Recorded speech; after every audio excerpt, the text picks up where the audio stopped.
السلام علیکم ورحمۃ اللہ وبرکاتہ۔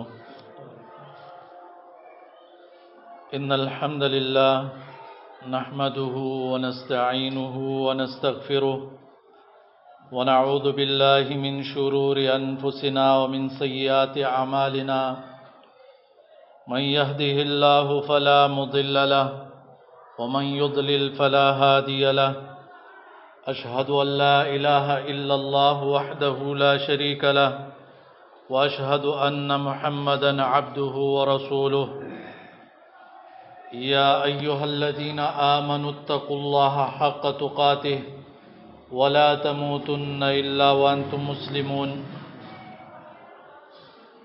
يا أيها الناس اتقوا ربكم الذي خلقكم من نفس واحدة وخلق منها زوجها وبث منهما رجالا كثيرا ونساء واتقوا الله الذي تساءلون به والأرحام إن الله كان عليكم رقيبا يا أيها الذين آمنوا اتقوا الله وقولوا قولا سديدا يصلح لكم أعمالكم ويغفر لكم ذنوبكم ومن يطع الله ورسوله فقد فاز فوزا عظيما۔ اللہ رب العالمین کمال کے صفات کا حامل ہے، مالک ہے، ہر طرح کی کمزوریوں سے پاک ہے، بہت ہی خوبصورت اور حسن و جمال والا ہے۔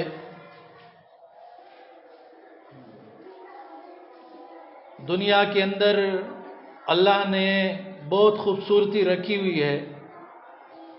اِنَّا جَعَلْنَا مَا عَلَى الْأَرْضِ زِينَةً لَهَا لِنَبْلُوَهُمْ أَيُّهُمْ أَحْسَنُ عَمَلًا، لیکن یہ دنیا کی جتنی بھی خوبصورتی ہے، چاہے اولاد کی ہو، مال و دولت کی ہو، گھروں کی ہو، خود اپنی جوانی کی ہو، یہ سارا کا سارا امتحان ہے۔ رب العالمین لوگوں کو آزما رہا ہے کہ اس ماحول کے اندر، ان نعمتوں کے اندر میرا بندہ کیا عمل کرتا ہے۔ میرے بھائیوں، رب العالمین ان لوگوں سے خاص محبت فرماتا ہے جو عمل کرتے ہیں تو نیک عمل کرتے ہیں، اور وہ نیک عمل بہت ہی خوبصورت طریقے سے کرتے ہیں، جن کو محسنین کہا جاتا ہے۔ اور قرآن و حدیث میں آپ بار بار دیکھیں گے اللہ تعالیٰ اور رسول اللہ صلی اللہ علیہ وسلم کے فرامین آپ دیکھیں گے کہ اللہ تعالیٰ ایسے لوگوں سے محبت فرماتا ہے۔ ان اللہ یحب المحسنین۔ تو عمل کو صرف کرنا نہیں ہے، جو بھی نیک عمل کرو اس کو خوبصورتی سے کرو، اور سب سے زیادہ حسن اور خوبصورتی کسی عمل میں اگر پیدا ہوتی ہے وہ اس عقیدے سے کہ اللہ تعالیٰ دیکھ رہا ہے۔ جیسے ابھی خطبہ ہے، آپ ذہنوں میں رکھیں کہ رب العالمین ہمیں دیکھ رہا ہے۔ اس سے بڑھ کر اگر کسی کی کمال والی صفت ہوتی ہے، گویا کہ میں اللہ تعالیٰ کو دیکھ رہا ہوں، اس قدر یقین ہو انسان کو، تو رب العالمین ایسے لوگوں سے محبت کرتا ہے۔ اور آپ دیکھیں کہ جب یہ عقیدہ انسان کے عمل کے اندر شامل ہو کہ رب العالمین دیکھ رہا ہے، سن رہا ہے، اور اس پر اجر عطا فرمائے گا، تو ہم جو بھی عمل کریں، چاہے وہ تلاوت ہو، خطبہ ہو، درس ہو، نماز ہو، ذکر ہو، سخاوت ہو، لوگوں کی اصلاح کرنی ہو، تو اس کے اندر کس قدر خوبصورتی ہوگی۔ اس لیے رسول اللہ صلی اللہ علیہ وسلم نے ارشاد فرمایا، عائشہ رضی اللہ عنہا سے روایت ہے، صحیح حدیث ہے، کہ رسول اللہ صلی اللہ علیہ وسلم فرماتے ہیں ان اللہ یحب اذا عمل احدکم، بے شک اللہ تعالی پسند فرماتا ہے کہ جب کوئی عمل کرتا ہے ان یتقنہ، کہ اسے عمدگی اور سلیقے کے ساتھ کرے، بہترین طریقے کے ساتھ کرے۔ تو جان چھڑانا آپ لوگوں کو پتہ ہے، وہ احادیث بار بار سنتے ہیں کہ کسی نیک عمل سے جان چھڑانا یا کسی نیک عمل کو وہ دل کی مجبوری سے کرنا کہ آپ دل سے چاہتے نہیں ہو لیکن خرچ کر رہے ہو، آپ دل سے چاہتے نہیں ہو لیکن نماز پڑھ رہے ہو یا اس کو جلدی جلدی کر رہے ہو، تو نبی صلی اللہ علیہ وسلم نے کیا فرمایا تھا؟ تلک صلاۃ المنافق، منافق کی نماز ہے، یہ مرغ کی ٹونگوں کی طرح یہ سجدے کر رہا ہے، جلدی جلدی اپنی نماز سے اپنے آپ کو فارغ کر رہا ہے، یا بیٹا ہوا انتظار کر رہا ہے کہ سورج نکلے میں نماز پڑھوں۔ تو عمل کا اہتمام نہ کرنا یہ مومن کا طریقہ نہیں ہوتا۔ مومن بڑی خوبصورتی سے نمازوں کو ادا کرتا ہے، عبادات کو ادا کرتا ہے، اس لیے قرآن نے ذکر کیا وَلَقَدْ عَلِمْنَا الْمُسْتَقْدِمِينَ مِنْكُمْ وَلَقَدْ عَلِمْنَا الْمُسْتَأْخِرِينَ۔ اللہ تعالیٰ فرماتے ہیں جو آگے بڑھتے ہیں میں ان کو بھی جانتا ہوں، اور جو پیچھے ہو رہے ہیں میں ان کو بھی جانتا ہوں۔ آپ دیکھتے ہیں کہ منافقین نمازوں میں، منافقین صدقہ خیرات کرنے میں، اور منافقین جہاد فی سبیل اللہ کرنے میں وہ پیچھے ہوتے تھے، نماز باجماعت سے پیچھے ہو جاتے تھے۔ تو میرے بھائیوں، ہمیں چاہیے کہ ہم جو بھی عمل کریں اللہ تعالیٰ کی رضا کے لیے تو اس کو اتقان کے ساتھ کریں، عمدگی کے ساتھ، خوبصورتی کے ساتھ کریں۔ رب العالمین نے اس دنیا کے اندر ایک نظم و ضبط رکھا ہے۔ آپ نے کبھی نہیں دیکھا کہ سورج جو ہے رات کے 12 بجے نکلا ہے، یا دن کو چاند نکلا گیا اور سورج ڈوب گیا، ایسا نہیں ہوتا۔ چاند کا الگ وقت ہے، سورج کا الگ وقت ہے، اللہ تعالیٰ نے اس کو ایک نظام میں چلا رکھا ہے، اور یہ ایک دوسرے سے آگے بھی نہیں بڑھتے۔ جو اللہ تعالیٰ نے ان کے لیے ایک مدار مقرر کیا ہے، جو وقت مقرر کیا ہے، اسی سے چل رہے ہیں۔ الشمس والقمر بحسبان لا الشمس ينبغي لها ان تدرك القمر ولا الليل سابق النهار، نہ تو سورج وہ رات سے آگے ہوتا ہے، نہ رات وہ دن سے پہلے آ جاتی ہے۔ ولا الليل سابق النهار۔ اسی طرح اللہ تعالیٰ فرماتا ہے آسمانوں کو دیکھو، ان آسمانوں کو بغیر عمد ترونها، کوئی ستون نہیں لگا۔ یہ بالکل معمولی سے چھت ہے، اگر اس کو ستون نہیں لگے ہوں، پلرز نہ لگے ہوں، یہ گر جائے گا۔ اتنے بڑے بڑے آسمان رب العالمین نے بغیر پلرز کے وہ رکھے ہوئے خلا میں، گرتے نہیں ہیں۔ اور پھر رب العالمین فرماتے بار بار آسمان کو دیکھو، اس میں کوئی نقصان نظر آتا ہے آپ کو؟ تھک جاؤ گے، تیری آنکھیں تھک جائے گی، آسمان میں تجھے کوئی نقصان نظر نہیں آئے گا۔ تو اس طرح اللہ تعالیٰ نے اس دنیا کو خوبصورت اور منظم پیدا فرمایا ہے، اور یہ دلیل ہے دنیا کا یہ نظام سارا چل رہا ہے، چاند، ستارے، سورج، یہ جنگلات، یہ دریا، یہ پہاڑ، یہ انسان اور یہ حیوانات، فرشتے، جن، ساری مخلوقات۔ کسی نے آج تک، سائنس نے اتنی ترقی کر لی ہے، ابھی تک کنفرم یہ نہیں بتا سکتے کہ دنیا کے اندر کتنی مخلوقات ہیں۔ لاکھوں، وہ کہہ رہے لاکھوں سے زیادہ، ہر چیز کے اندر ہزاروں قسم کی مچھلیاں ہیں۔ اور پھر آپ دیکھیں ہر پھلوں میں سینکڑوں قسمیں ہوتی ہے، ہر طرح کی مخلوق وہ الگ الگ رنگت کے ساتھ اللہ تعالیٰ نے پیدا فرمائی ہے۔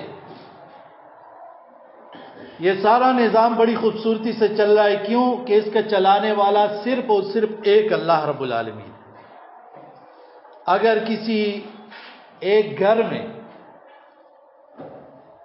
ایک بندے کی جگہ 2 یا 3 بندے حکم چلانے والے ہوں تو وہ گھر برباد ہو جائے۔ ایک مسجد کے اندر، ایک مدرسے کے اندر ایک بندہ جو سب سے اوپر نہ ہو اور ہر ایک اپنی مرضی کرنے لگے یا 2-3 بندے اپنی مرضیاں چلانے شروع کر دے تو وہ چھوٹا سا مدرسہ، چھوٹی سی مسجد وہ نہیں چل سکتی، وہ گھر نہیں چل سکتا، وہ برباد ہو جاتا ہے۔ شوہر کی بات نہیں مانی جا رہی ہے، باپ کی بات نہیں مانی جا رہی ہے، وہاں سکون نہیں۔ تو یہ ساری دنیا اگر اس کے اندر ایک سے زیادہ خدا ہوتے تو یہ کیسے چلتے؟ ایک کہتا کہ میں بارش برساؤں گا، دوسرا کہتا میں نہیں برساؤں گا۔ ایک کہتا اس کو اولاد دیتا ہوں، دوسرا کہتا نہیں دیتا۔ اس کو موت دینی ہے، دوسرا کہتا نہیں دینی۔ تو رب العالمین نے فرمایا اس کو بھی دیکھو، لو کان فیہما آلہۃ الا اللہ لفسدتا، اگر اس زمین اور آسمان کے اندر اللہ کے سوا کوئی اور الہ ہوتا تو زمین اور آسمان دونوں برباد ہو چکے ہوتے۔ جب برباد نہیں ہے، خراب نہیں ہے، تو یہ دلیل ہے کہ اس دنیا کو چلانے والا صرف اور صرف ایک اللہ رب العالمین ہے۔ پھر آپ دیکھیں واختلاف السنتکم والوانکم، انسان ہے، پانی سے پیدا ہوئے ہیں، نطفے سے پیدا ہوئے ہیں۔ رب العالمین فرماتا ہے میں نے نطفے سے پیدا کیا، یہ جھگڑا کر رہا ہے مجھ سے۔ اولم یر الانسان انا خلقناه من نطفة فاذا هو خصیم مبین، مختلف اس کے رنگ ہیں، مختلف زبانیں ہیں، مختلف قبیلے ہیں، خاندان ہیں، وجعلناکم شعوبا وقبائل لتعارفوا، لیکن آپ دیکھیں سارے انسانوں کے اندر اگر اختلاف بھی ہے رنگوں کے، بہت ساری چیزوں کے، لیکن بہت سی مشترکہ باتیں ہیں۔ سب پہ موت آنی ہے، کوئی موت سے بچ نہیں سکتا ہے۔ کل نفس ذائقۃ الموت، ہر جاندار اس پہ موت آئے گی، کوئی بھی نہیں بچے گا، موت سے کوئی بھی بچ نہیں سکتا۔ اس لیے سارے انسان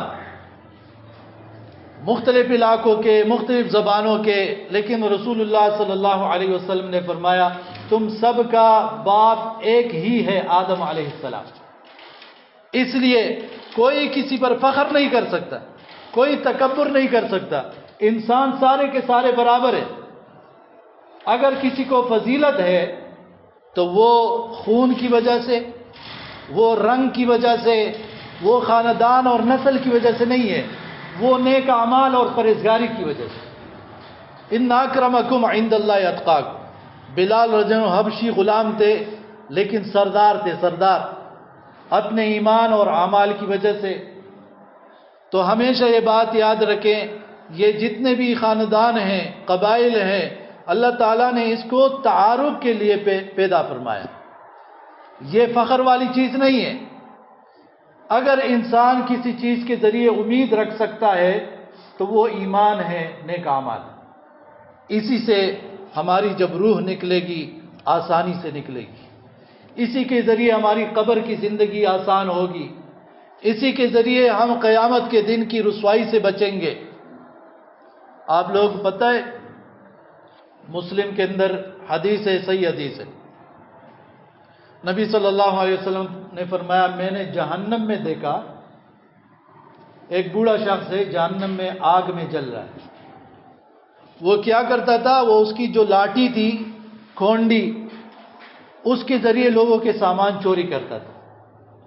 تو اگر پکڑا جاتا تو لوگوں سے کہتا یہ اس میں اٹک گئی ہے، تو میں ایسے ہی کر رہا تھا تو آپ کا سامان اس کے ساتھ اٹک گیا ہے، تو لوگ اس کو چھوڑ دیتے کہ بوڑھا بندہ ہے، وہ واقعی سچ بول رہا ہوگا۔ حالانکہ اللہ تعالیٰ کو تو پتہ ہے، چاہے جتنے بھی دھوکے باز نکلو، جتنے بھی کھلاڑی ہو جاؤ، جتنے بھی دھوکے میں ماہر ہو جاؤ، انسان کو دھوکہ دے دو گے، اللہ تعالیٰ کو تو کوئی دھوکہ نہیں دے سکتا ہے۔ اس لیے رب العالمین نے فرمایا یہ اللہ کو دھوکہ دینے کی کوشش کر رہے ہیں، لیکن وما يخدعون الا انفسهم وما يشعرون، یہ اپنے آپ کو ہی دھوکہ دے رہے ہیں۔ اللہ تعالیٰ دیکھ رہا ہے، رب العالمین نے واضح فرمایا ہے احصاہ اللہ ونسوہ، یہ لوگ اپنے گناہوں کو بھول چکے ہیں لیکن میں نہیں بھولا ہوں۔ رب العالمین سے خطا بھی نہیں ہوتی، رب العالمین بھولتا بھی نہیں ہے، اور اللہ تعالیٰ نے ایک ایک گناہ کو لوگوں کے گن رکھا ہے۔ اس لیے جب عمل نامہ لوگوں کو دیا جائے گا اور یہ اس میں دیکھے گا تو ایسی چیزیں بھی ہوں گی جس کو اس نے معمولی سمجھا ہوگا تو یہ کہے گا ما لہذا الکتاب لا یغادر صغیرۃ ولا کبیرہ الا احصاها، یہ کیسی کتاب ہے، اس نے تو نہ میری بڑی گناہ کو چھوڑا ہے نہ چھوٹے گناہ کو چھوڑا ہے، سب کچھ لکھ دیا ہے، سب کچھ اس کے اندر موجود ہے۔ اس لیے میرے بھائیوں، ایک حدیث کے اندر آتا ہے، صحیح حدیث ہے، ابو ہریرہ رضی اللہ عنہ سے روایت ہے، صحابہ کرام ایک جگہ جا رہے تھے، نبی صلی اللہ علیہ وسلم بھی تھے، وہاں اونٹنیاں تھیں، اور ان اونٹنیوں کے مالکوں نے، اب اونٹنیاں ہیں مالک نہیں ہے، اس نے چرنے کے لیے چھوڑ دیے، اس کے جو تھن تھے دودھ دونے کی جگہ، اس پر درختوں کے پتے اور شاخیں وغیرہ یہ لگائی ہے، جیسے آج کل لوگوں نے گلاس وغیرہ وہ باندھا ہوتے زنجیر وغیرہ سے کوئی لے نہ جائے، تو اس کو چھپایا ہے کہ کوئی اس کی بھری ہوئی تھنوں کو دیکھ کر اس سے دودھ نہ دو لے، دودھ نہ نکال لے اس سے، ان اونٹنیوں سے۔ صحابہ اس کی طرف گئے کہ ہم تو سفر میں جا رہے ہیں، ابھی ضرورت ہے۔ اللہ کے نبی صلی اللہ علیہ وسلم نے فوراً ان کو بلایا کہ اور سمجھایا ان کو کہ اگر تم لوگوں نے کوئی توشہ تیار کیا ہو، کوئی زادرات تیار کیا ہو اور آپ نے رکھا ہو اور کوئی اس کو آ کے لے جائے، آپ اپنی زادرات کی طرف، اپنے توشے کی طرف، اپنے سامان کی طرف جاؤ اور وہ سامان موجود نہ ہو تو کیا یہ انصاف ہوگا؟ صحابہ کرام نے فرمایا نہیں، انصاف نہیں ہوگا۔ تو فرمایا یہ بھی بے انصافی ہے، ان لوگوں نے، اونٹنیوں کے مالکوں نے یہ حفاظت کی ہوئی ہے کہ کوئی اس کے اونٹنیوں کے دودھ کو دھوئے نہیں، نکالے نہیں، دودھ نہ نکالے، اگر کسی نے بغیر اجازت کے نکالا تو یہ عدل کے خلاف ہوگا، یہ ظلم ہوگا۔ اب آپ اندازہ لگائیں آج کل کیا چل رہا ہوگا۔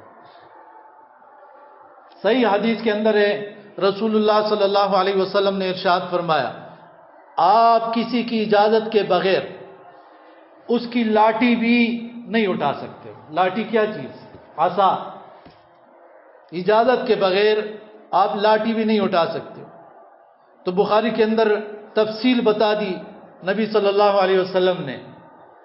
ایک مرتبہ فرمایا، میں نے ایک شخص کو دیکھا، اس نے مال غنیمت سے صرف ایک رسی چوری کی تھی اور وہ اس کو جہنم کی آگ بن کے اس سے لپٹی ہوئی ہے، جہنم میں جل رہا ہے وہ۔ فرمایا کہ بڑا ہی اللہ کی رحمتوں سے دور ہونے والا شخص ہے جو انڈے چوری کرتا ہے، پھر اس کے ہاتھ کاٹ دیے جاتے ہیں، یعنی چھوٹی چھوٹی چیزیں چوری کرنا شروع کرتا ہے، آگے جا کے بڑا چور بنتا ہے اور پھر سزا کے طور پہ اس کے ہاتھ کاٹے جاتے ہیں۔ تو صحابہ سے کہا، میں تمہیں نہ دیکھوں، ایسا نہ ہو کہ قیامت کا دن ہو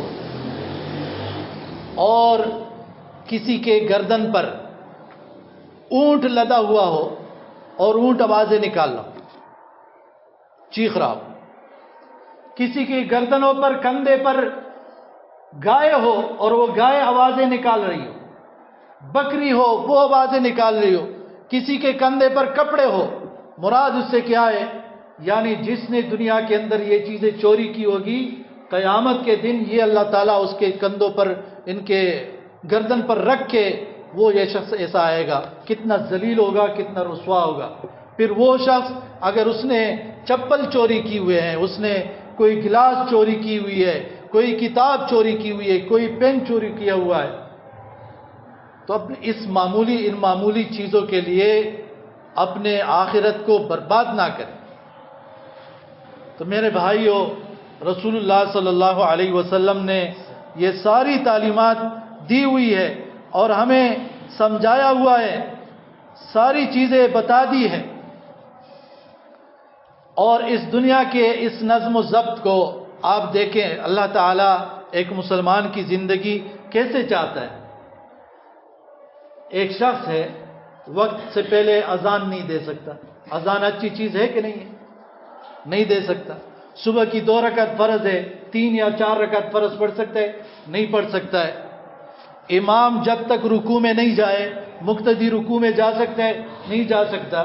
جب تک وہ سجدے میں نہیں گیا، مقتدی سجدے میں نہیں جا سکتا۔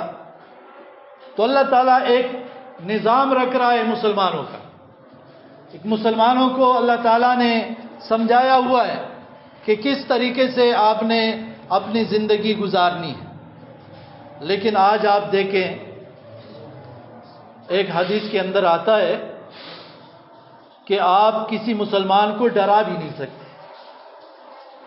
آپ مذاق میں بھی کسی مسلمان سے جھوٹ نہیں بول سکتے.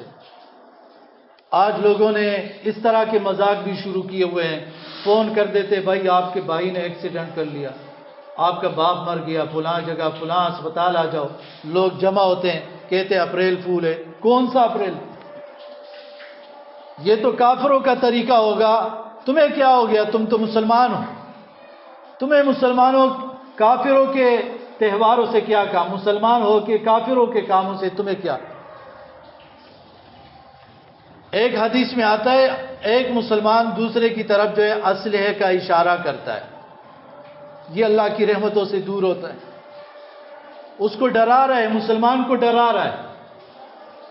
تو رب العالمین کو جو چیز ہے، جو ہمیں نظر آ رہا ہوتا ہے کہ یہ ایک معمولی چیز ہے جس کو ہم مذاق سمجھ رہے ہوتے ہیں، رسول اللہ صلی اللہ علیہ وسلم نے یہاں تک فرمایا لوگوں کو ہنسانے کے لیے جو جھوٹ بول رہا ہے یہ بھی ہلاک ہو جائے. جھوٹ کی اجازت نہیں تھی. جھوٹ مت بولو کسی بھی معاملے میں، کسی بھی طریقے سے. اور پھر ایک اور مسئلہ واضح کیا قرآن و حدیث نے، جس کی بہت زیادہ کمی ہے لوگوں کے اندر. وہ یہ ہے، آپ کے گھر کے اندر، آپ کے خاندان میں، آپ کے مسجد مدرسے میں، آپ کے علاقے میں آپ کو دو بندوں کا پتہ چلتا ہے ان کی ناراضگی آ گئی ہے. سب سے پہلے آپ کے اوپر کیا لازم آتا ہے؟ تحقیق کرو، دونوں کی بات سنو. پھر کیا آتا ہے؟ ان کی اصلاح کرو. تیسرا کام کیا آتا ہے؟ اصلاح نہیں ہوتی تو کس کا ساتھ دو؟ کس کے ساتھ ہو جاؤ؟ مظلوم کا ساتھ دو.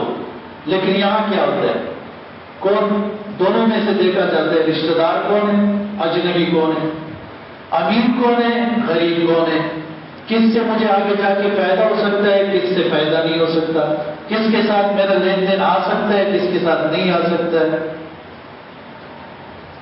تو شروع میں جب قرآن نے سورہ انفال میں، سورہ حجرات میں بار بار کہا ہوا ہے لوگوں کے اندر مسئلے مسائل پیدا ہو سکتے ہیں، ان کی اصلاح کریں، تو سرے سے یہ کام ہی نہیں ہوتا. لوگ ناراض ہو 2 سال 3 سال 4 سال ناراض ہو تو کیا ہے؟ کون میدان میں آئے گا؟ نہیں آئے گا. مسلمانوں کی اصلاح کرائی جائے، 2 بندوں کی اصلاح کرائی جائے، نہیں. آپ لوگوں کو نظر آتے ہیں کوئی ایسے لوگ؟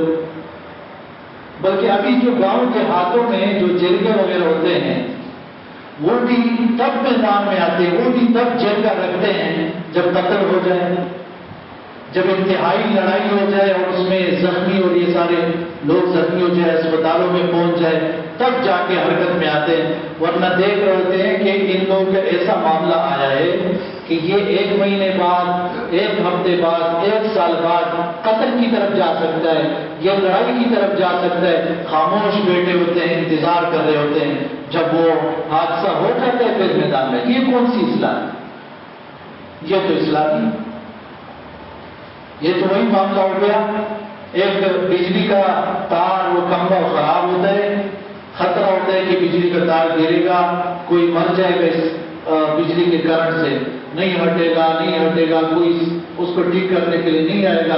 جب وہ تار گرے گا، بچہ مرے گا، بندہ مرے گا، پھر گاڑیاں بھی آ جاتی ہے، ایمبولینس بھی آ جاتی ہے، لوگ بھی آ جاتے ہیں، اور پھر شام تک وہ تار صحیح بھی ہو جاتا ہے. یعنی لوگ خون کے پیاسے ہو گئے ہیں.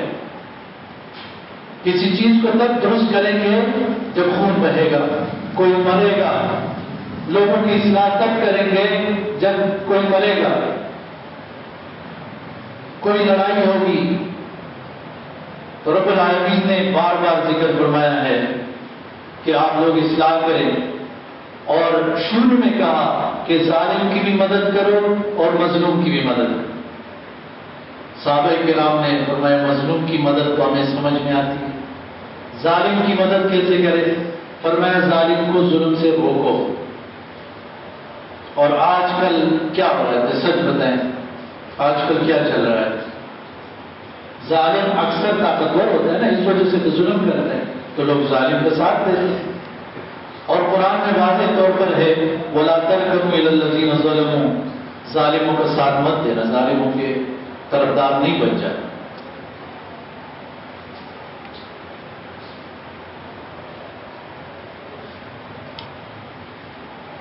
نحمده ونصلي على رسوله الكريم، اما بعد فاعوذ بالله من الشيطان الرجيم، بسم الله الرحمن الرحيم۔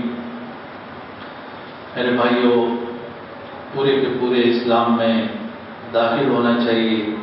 یہ نہیں کہ اگر ہمارے کوئی مسئلے آتے ہیں تو ہم اس میں دیکھ رہے ہوتے ہیں کہ پشتوں کے جرگے میں ہمیں فائدہ ہے تو جرگے میں جاتے ہیں، عدالتوں میں فائدہ ہے تو عدالت میں جاتے ہیں، اور اگر مولوی کے فیصلے میں فائدہ ہے تو پھر کہتے شریعت کے مطابق فیصلہ ہے۔